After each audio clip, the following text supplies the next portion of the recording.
সম্মানিত দ্বীনী বৈঠকের মুসলিম ভাই ও বোন, প্রশংসা আল্লাহর জন্য। শান্তি অবতীর্ণ হোক আল্লাহর রাসূলের উপর সাল্লাল্লাহু আলাইহি ওয়াসাল্লাম।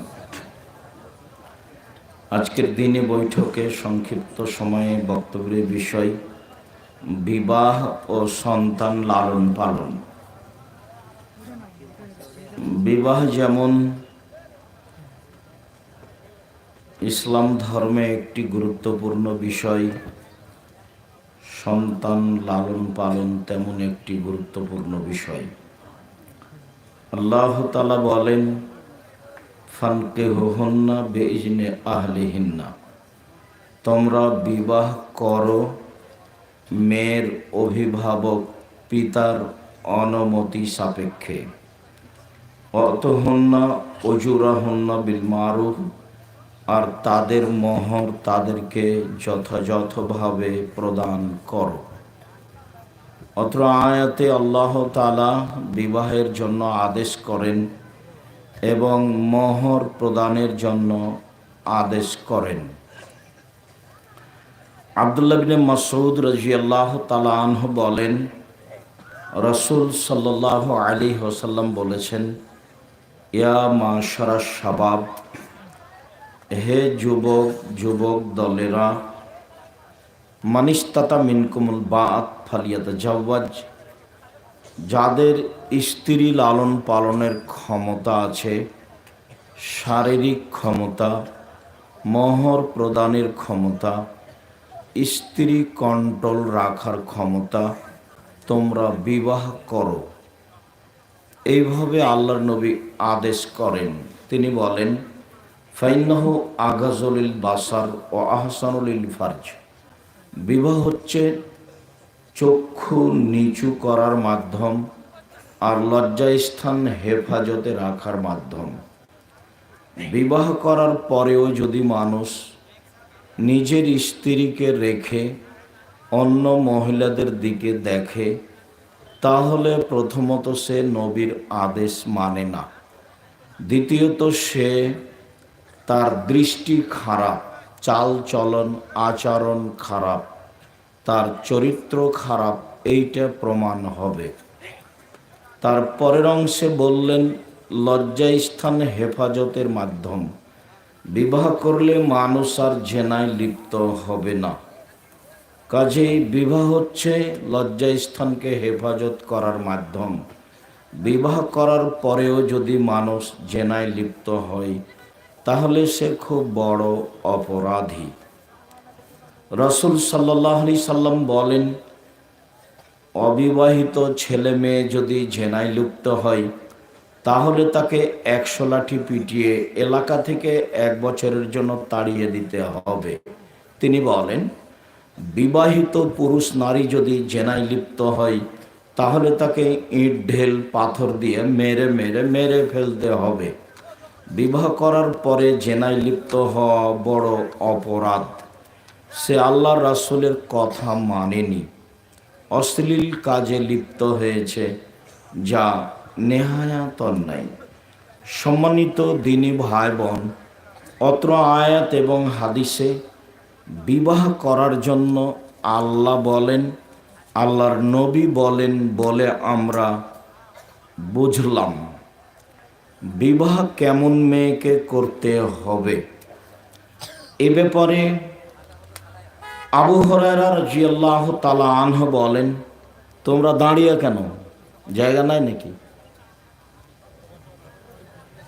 এই ছেলে, তোমরা দাঁড়িয়ে আছো কেন?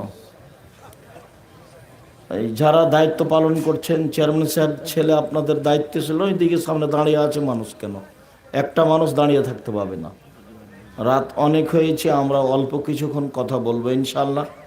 তারপরে আমরা ঢাকার উদ্দেশ্যে বের হয়েছি, ঢাকা যাব ইনশাল্লাহ, জামিয়া সালাফিয়া রূপগঞ্জ নারায়ণগঞ্জ ঢাকায়। আমি আন্তরিকভাবে অনুরোধ জানাচ্ছি, দয়া করে দাঁড়িয়ে কথা শোনার চেষ্টা করবেন না। তোমরা দায়িত্ব পালন করো। যারা সামনে দাঁড়িয়ে আছেন তাদেরকে বসার জন্য অনুরোধ করো। যদি তার বসা সম্ভব না হয়, তাহলে আমাদেরকে নতুনভাবে চিনতে হবে না, অনেকেই গেছে, আপনিও যাবেন। অনেকে আসেনি, আপনিও তার মধ্যে।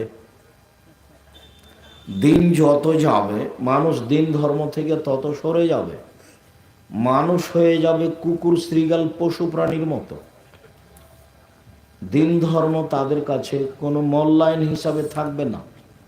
জেনা পাপের কাজ নয়। এখন নেশাদার দ্রব্য, মদ খাওয়া এখন আর পাপের কাজ নয়। গান বাজনা, বাদ্যযন্ত্র এখন আর পাপের কাজ নয়। মানুষ এগুলোকে আর পাপ বলে বিবেচনা করতে পারে না।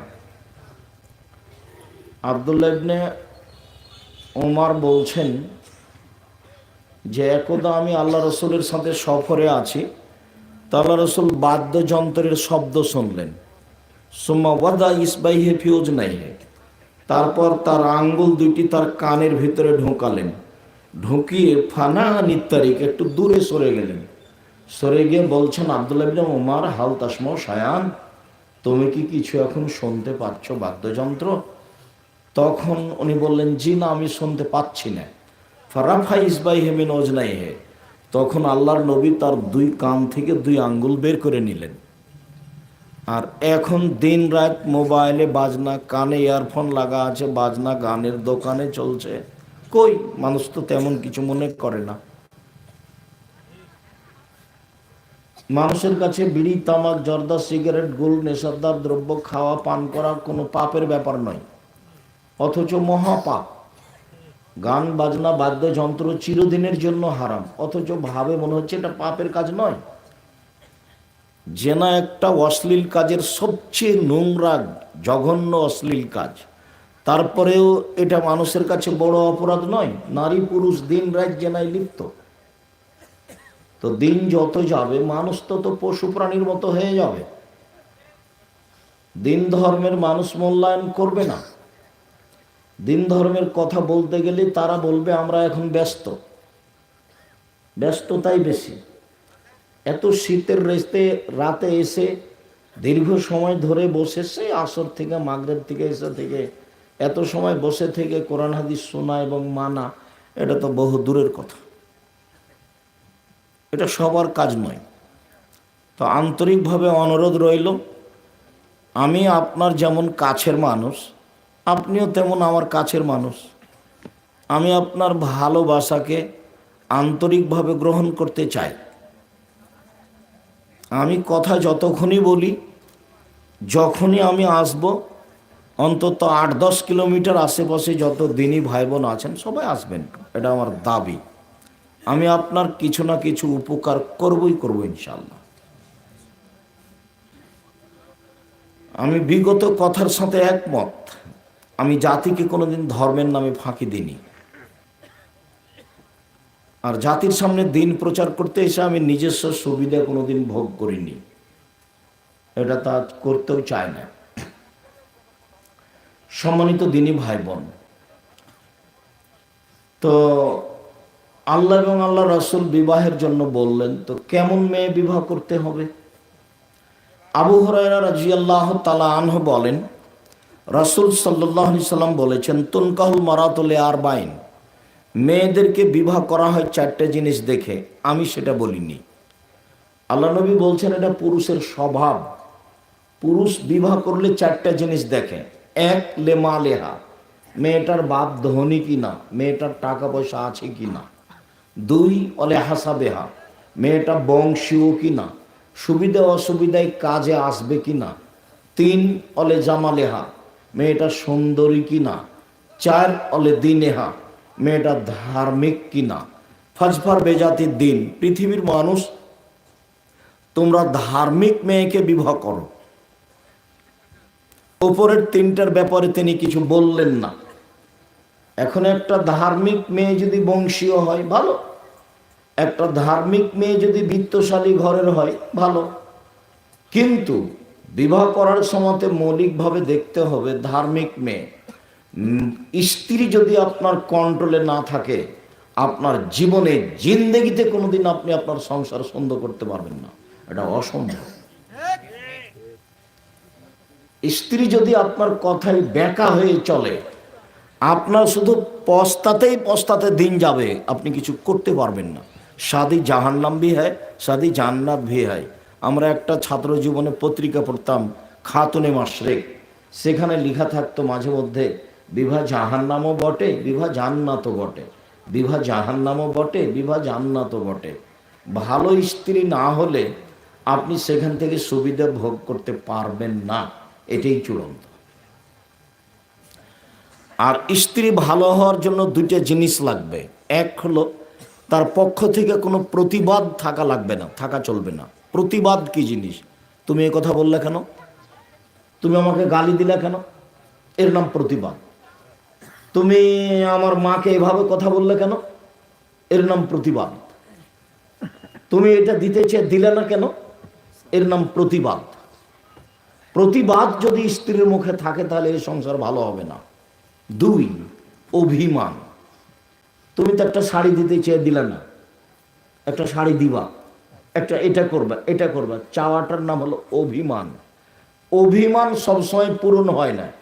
একটা হয়নি, আর একটা বলেছে, তখন দেরি হয়েছে, তখনও বলবে চট করে, তুমি তো কোনোদিন আমাকে কোনোদিনই কিছু দেও না।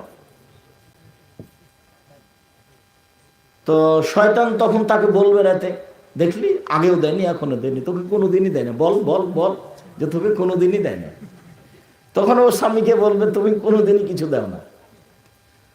যার কারণে একাধিক হাদিস, ওকে ভালো হতে হবে, নইলে আপনি সংসার গড়তে পারবেন না।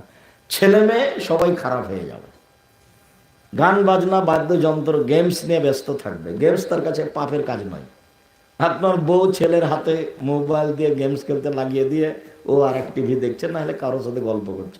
স্বামী বাড়িতে নাই, এ সময় প্রেমের গল্প করছে।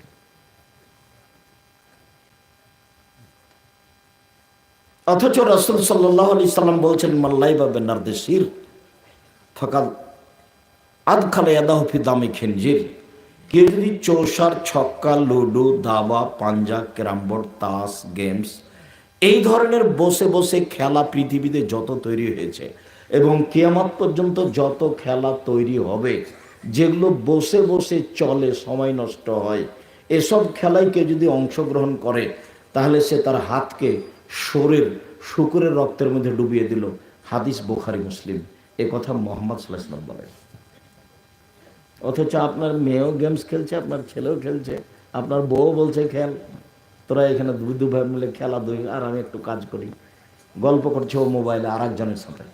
স্বভাবই খারাপ। সংসার তো সহজ দেখেন আপনি। এই ছেলে, এখনো ওই যে ডান দিকে কেউ কিন্তু দাঁড়িয়ে থাকতে পারবে না চেয়ারম্যান সাহেব, প্রয়োজনে আপনি নিজে যান। জি, আপনারা লোক কন্ট্রোল করেন। এ তো থাকার তো আমি সহজ মনে করি না, এটা কেমন কথা?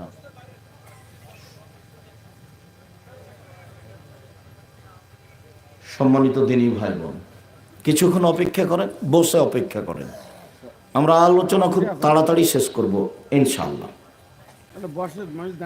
তো রাসূল সাল্লাল্লাহু আলাইহি সাল্লাম বললেন যে ধার্মিক মেয়েকে বিবাহ করা